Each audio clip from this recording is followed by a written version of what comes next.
Welcome everybody to this week's Tech Threads interview. This week I have Malik Muhammad on for this week's interview. He's a management consultant at Accenture. He's actually a Cornell grad as well, so he's a Cornell alumni. Always good to kind of connect with him. We've been in contact for a little bit, but today we're talking about working with stakeholders. And Malik, your experience as a management consultant, I think, is really valuable in this discussion because that's who you work with constantly: is people who make decisions, people who are stakeholders, and how to work with them. Before we kind of dive into some questions, I'll just give you some time to kind of introduce yourself, kind of who you are, maybe some projects you've been working on and kind of what you've been doing. So take it away. Sure. Thank you. Thanks for inviting me, Max. Happy to be here. So as Max said, my name is Malik. I graduated from Cornell in 2020, studied industrial labor relations, and then joined consulting afterwards. Frankly, I didn't know what else I wanted to do. So I wanted to be in a field where I could explore different roles, explore different industries, and just learn. Um, and since I've been here for over 3 years now, and I've definitely gotten that experience. And uh, I know stakeholder management sounds like a very fluffy term for a very fluffy industry, but when it comes down to it, it is a really important thing. All it is at the end of the day is building relationships, and we need that in both the personal lives and professional lives. So yeah, happy to talk about how to manage stakeholders. Yeah, I think that perspective of building relationships is key. At least for me, in like projects I've ran for like internships or even in school, if you have good relationships with your team and with the people who are kind of like calling the shots, your project tends to go smoother. And I feel Yeah, like all those exactly. projects just tend to work better. So I think building these relationships, maybe like stakeholder management is like, yeah, like a fluff term that's kind of like thrown out there, but it's more just like connecting with stakeholders and Mhm. helping them align with what you know and what the team knows. Um, Sure. yeah, so we're just going to talk about that today to kind of just dive into some questions. I know that a lot of people, when they first get put onto projects, and I'm sure you as a consultant who's constantly like changing projects or like every 6 months is like onto a new project, they have a hard time with connecting with stakeholders and like getting off on the right foot. So, what do you do as a consultant that helps you start off your relationships with stakeholders in the right path? Yeah, good question. And I just joined a new project last week, so very fresh in my head. Um, well, a couple of things that I do. One is I try to understand sort of the macro situation, like what is the problem we're trying to solve in the first place? Who is the company? So I'll just look at public information around that, the financial records, looking at, the news, where they've been on the news and what's being talked about. And then I'll start getting more micro and start looking at the specific stakeholders, as you were mentioning. So really looking at the organizational chart of the company, where they fall into it. Usually it's available online or internal from our access. And then look at the previous notes from our client teams. Usually we've worked with them for quite a bit. So unless they're a fresh new client. So, being able to look at what we've done with them in the past, what their previous concerns were, what their, were they supportive of our work, against our work, whatever the case may be. So just really looking at all the information I have to really understand as much of them as I can. Yeah, kind of getting that background. I think that's even good because I think that each person is kind of different. Like you said earlier, like we're building relationships with people and there's like different personality styles and different like management traits. I'm sure those notes that you look at like talk all about that and kind of guide that out. Is there anything you've seen people do or maybe even like yourself that kind of helps you go through that first interaction and kind of gaining the trust of the stakeholder when you first begin a project? Yeah, during my first calls, I tend to like sit in the background just to listen in, without, I'll introduce myself, of course, but without necessarily shining a light on myself, without getting to know them more. So that first call, I usually try to sit in the background, get to know them more, and then after the call, validate some things with my managers, who they are, what their thoughts are. Again, sort of the stuff I mentioned earlier, and then from then it's just building a relationship, just talking to them, like in the meetings, asking them questions. That I think is a great way to get to know someone, and also for them to get to know you. It shows that you're engaged in the material, you're curious, you want to learn more. So even if it's a dumb question, I like to ask it, even to the client counterparts. Obviously, I'm not going to ask dumb questions to like the VP or something, right? But being able to just build a relationship with someone, even if it's on a small level, it's a step towards the direction you want to go in. So usually Yeah. what I try to do. Yeah, I know. I think that the idea of like showing that you care in past episodes that we've had, we've talked about like how empathy and like showing that you care goes a long way. And it's something that you can't like fake. And people really like pick up on that if you're trying to like really learn and you have an interest to like really help and they can tell. So I think that idea of just like asking questions, trying to get to know them. Yeah, maybe at the first, just like getting to like understand them from like an Yeah. outside perspective and then kind of coming in once you have more information and like really starting to build that relationship. I think it's something a lot of managers and like we've talked with product managers, project managers who are all working with teams and always have new people coming on. I think for them, that's like a next step in their career that kind of pushes them to like the next Hmm. level of management to like run these successful teams. Yeah. I know with you, One, go ahead.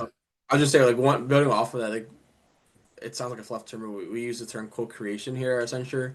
And Mhm. what that means is you're building the project not independently of them, but with them, right? So during that entire process, you're validating what you're finding. You're validating your assumptions. You're asking them for their feedback, asking them for their expertise, so that when you finally come to the final product, they're not a surprise, right? They've really invested their time, and it shows that you've incorporated their feedback. So everything you just said really leads to that sort of co-creation model, and I think that's really important for stakeholder management. I think that's where like the future is going too, because I'm big into like product management and there's this term called agile product management. Yeah, I don't know if yeah, I'm sure you guys use that all the time, but it's like the idea that you're constantly working with like short sprint weeks, like short building yeah, periods, and then you go and get feedback from the stakeholders or the people using the product and like bouncing it off. So then, yeah, at the very end, you're not delivering a product that they haven't seen in 6 months, and then they're like, this isn't what we wanted. Like this is completely different. Or like now it's like already out of date. We need something new. So that like back and forth, with teams and also with products, I think is like the new future that people are starting to lean to. And those who do lean to it are extremely successful, like yeah, Amazon and these big yeah. companies that are building those products. And it's not necessarily a Um, new model mhm, necessarily either. It's every right. 5 years they create a new name for it, but at the end of the day, it's the same concept. So yeah, Yeah, I agree. And even like we talked about the first beginning episodes of Tech Threads were all about like being user centric. But yeah, basically that same thing. It's like been yeah, around for forever. Just people forget about it. It used to be called like user centric. Now it's agile. I bet in 5 years from now with AI, there's going to be some new term to like incorporate AI and people to do that sure. process. So it'd be cool. But I know there's also like as a management consultant, you're constantly helping decision makers make decisions. And sometimes that means like helping them not necessarily like get away from their ideas, but like accept new ideas. And that can be hard sometimes for like stakeholders to do. Do you have any like tips or tricks from your experience as a consultant to kind of help people accept newer ideas if it would be for the betterment of the company? Yeah, consulting is an interesting industry because on one hand, they pay your bills, so they you have to build something that they like. But on the other hand, your job as a consultant is to push the needle and show new perspective, at least those that they haven't already considered. So, at the end of the day, you want to still build it within that same framework of what they have in your mind. But I think where to show, those new concepts and really push out from what their current bounds of thinking is to, have it market research, what do you call it, backed. So showing like there's a market need or market solution for this XY factor, showing that the competitors are also doing this, or just showing like some need for this, as opposed to like, hey, I think this is a good idea. And then once you show that to them, then they're already going to start being interested in it. And then from there on, you flesh it out more and more so that it's again goes back to the co-creation process. So it's a fine balance of catering to their needs and wants, but also showing them a different perspective. And I think comparative pieces are interesting because everyone loves to hear what the competitors are doing. So if you Mhm. have that, then it's like a golden ticket for you. But yeah, it's really just showing them the different perspective because you need to as a consultant. Yeah, your job is there to kind of like challenge the quota and what they're thinking. I know, like I really like your idea too, or like your philosophy with like using facts to kind of show new ideas. I know a lot of times people get excited about ideas and they have facts, but they go at it out of way of like, hey, I Yeah, think we should do this, and I just think it comes off wrong sometimes. Like someone's personal idea is getting attacked. So like coming with that market research, coming with those assumptions backed and validated, and then even then just showing them that stuff decision makers are smart. They're probably going to start questioning themselves and be like, oh, is this the good idea? And then that's when you kind of Exactly. help them kind of move into the right spot. And like Yeah. I think it's more of an art than a science. You kind of just got to play with it. And I'm sure you, like, as you've gone throughout your career in consulting, you've probably gotten much better at this, kind of like just feeling it out, knowing when to like Yeah. kind of approach, when to do your stuff, but then also kind of when to just like fit inside their framework and Exactly. work with And that. and one other thing is I just thought about it too. It's you're usually not the first person to have this idea. As much as I Mhm. would credit myself to be a smart person, usually someone in their internal team has had that same thought, right? So what I like to do is also find out who also has the same perspective and use not use them, but work with them to push that with the decision Mhm. makers. So that way they have both the internal push for it, but also the external from our end. So Yeah, kind of like get a group buy-in before you kind of start pushing it further. exactly. How do you go about like finding people who have that same idea? Do you just kind of like ping it off some people and see their reactions, or do you have a specific way you go finding about people's ideas towards your ideas? Yeah, you find a client counterpart that is, you have a great relationship with, that you've already built that rapport, and you have that close relationship to just spitball whatever, and you pitch the idea to them, see what they think. If they agree with it, then that's perfect, and you automatically have that in. And if maybe they're not the right person for you, ask them, is there anyone else I can talk to sort of bring this up to the decision later before I do so. So, and then they Mm, can, use their network internally, obviously, to find the right person for you. right. To connect you with the right person who has the same Exactly. ideas. I think Yeah. that's a really key part too, just leveraging your resources and like building those relationships. I think not just with stakeholders, but with people on your team, especially internal, where you guys come from more of like an internals perspective inside. Those relationships can mean make or break for a lot of the Yeah. decisions you make, a lot of the information you get. So I think that's super important. I know sometimes too that like as consultants, you guys come into projects and people expect you to be, the magic workers, the one piece that kind of comes in and like fixes everything. Their business is going to be worth $1 billion now. And I know like sometimes like unrealistic expectations become a thing. How do you manage unrealistic expectations, especially when you're in projects or maybe joining a new team or project? Yeah, so there's a couple of components. So one, like when you're first creating the statement of work before you even engage in the work, you're constantly in those scope conversations to really understand what their expectations are. Are they in fact accomplishable from the resources that they're providing or that they're asking for? So that's like the first thing you're gonna do when you're engaging in a project. So as manager, when you're selling the project, you're not gonna sell something if you don't think it's feasible, and that just it requires an open and honest conversation, right? Like with the amount you're paying, and I don't want to get too transactional, but the resources that we're providing and what the expectations you're having, it is not feasible in this time frame to do so. And so it's figuring out exactly what they want and then developing a plan for them of how it can be done. So it's being honest and then offering them a different solution of how they can potentially accomplish it. So say for example, we don't think you can do this in 4 weeks, but we think you can do this in 8 weeks with this resource, or so on. And so not just saying no, but then offering a different solution, and then it's a back and forth in terms of, all right, how can we get this together? Hmm. So Definitely. I think a lot of people too have like a problem with having these kind of more difficult confrontational conversations. What advice yeah, would you have to them to kind of, because I'm sure you guys as consultants, you just tell them how it is because that's your job. Like you're supposed to help them in that way.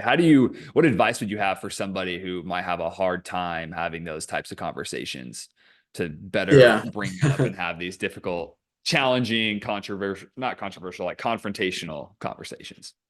Yeah, to be honest, I'm not involved all the time in these conversations. Just like more of a sales. When in consulting, the higher you go up, the more in the sales role you are, and so that's why you're having these conversations.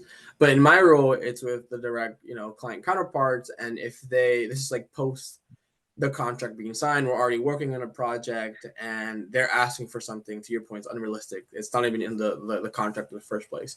So it's a balance of like, do I do this with them, knowing that it's beyond what's already stated in the contract, but at the same time, it can secure more work in the future and build that relationship. So I think it really Yeah. depends. If it requires a lot of work and if it just detracts from the main statement of work that we've signed on, then I won't do it. Right. And then I'll have a conversation with my managers and the direct client counterpart and communicate, hey, this is above like what's currently being stated. If we were to do this, this would put our main objective at risk. Right. And if you communicate deadlines and at risk delivery, that usually, sounds the bell for people. But if it goes beyond that, then I'll communicate with the managers and they'll communicate with the client higher ups. So it's managing my own stakeholders back at home, but also at the client too. Mhm.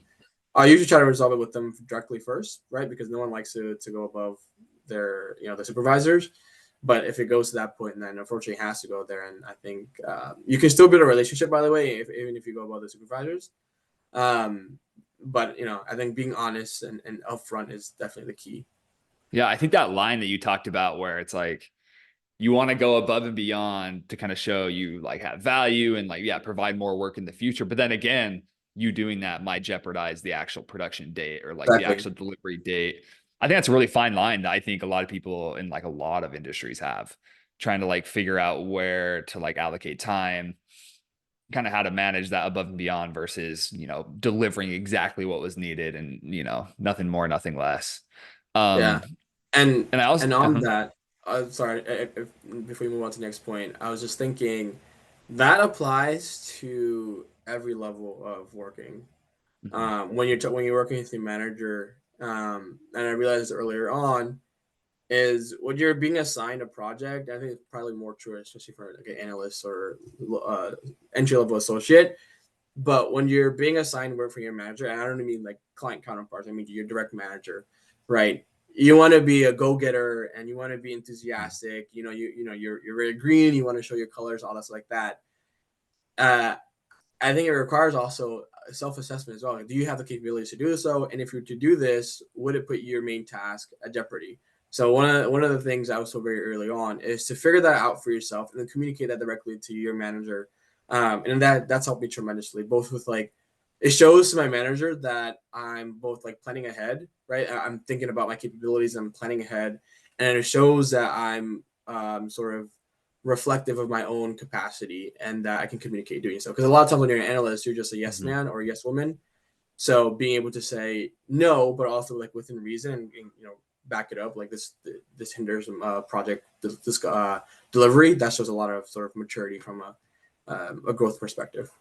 Yeah, I think a big theme that we've been talking about today is like this transparency and just being honest. Cause I feel like a lot of times people forget that like managers, stakeholders, because I mean, stakeholders can be kind of intimidating sometimes. Like if you're Yeah. working with the vice president who has a billion things he's working on, when Yeah. you get in front of him, it's kind of hard. But we got to remember too that they're people. Like they're just human Exactly. beings. And I mean, like for me personally, I love when people are Love when honest, people are honest, especially when especially when um like coaches, because I play basketball, when they are yeah, like honest with me about what I need to get better at and like what they're seeing, it helps me get better and I feel better about myself. So I think exactly. just coming from that perspective of like, hey, they're human, they want to be told what's up in the right way, and you want to know as well. And I think it helps people have those difficult conversations. It helps them kind of accept or set the expectations better with stakeholders and with team members. And overall, it's For just going to sure. push the project and product, to the spot it needs to be. And at the end of the day, when it is at that spot and you finish the project, I'm sure that you guys like celebrate, like we did it, we accomplished what we needed to, like good job team, and then move on to the next one. So I think that's a really big key theme. Just as like, because we're almost close on time, just to kind of Sure. wrap up, one last kind of question I wanted to ask you is how do you, for like sometimes when stakeholders are needed and they're pulled in all different types of directions, how do you get their engagement in your project and get their input while they're also juggling all these different tasks? I think it's to be clear, concise, and upfront with what you need from them. So Mhm. you may not have enough time to build a relationship as you normally would. Right, like you're not gonna, have a series of meetings to get to know them and all that. So you have to be really calculated in terms of what you're asking for and how you're asking it. Right, you can't come at it so like give me the X Y Z right away. But you want to be more direct about what you want from them, because to your point, their minds will be distracted. Even if you get a 30-minute call with them, they're going to be thinking about five different things. Mhm. So build up to them. This is who I am. This is what I'm doing, and this is why I need your input. And they're busy people. They understand the task or the sort of the context. So I'm finding maybe you don't need to develop that weeks long time with them, but you can get more close to the point with them. Yeah, I think that's a great way to end in. I think that's kind of just like the big major theme that we've been having all throughout today is just communicating, tell exactly what you need, and them, being stakeholders as well. They'll tell you exactly what they need, and that back and forth is just what's good for a good team. But Exactly. Malikul, one more time, I just wanted to thank you so much for taking the time to hop on today. I know your insights are very valuable. Hopefully, someone finds value in these and kind of help them Hopefully. overcome some challenge they're having. Oh, I know they will. This stuff is amazing. I wish, at least for me, like going into internships and jobs, if I had information like this before entering, I feel like I would have been able to do so much more than I was able to do. So hopefully someone finds this. Thanks again one more time for taking the time to talk today. Of course. Thank you, Max.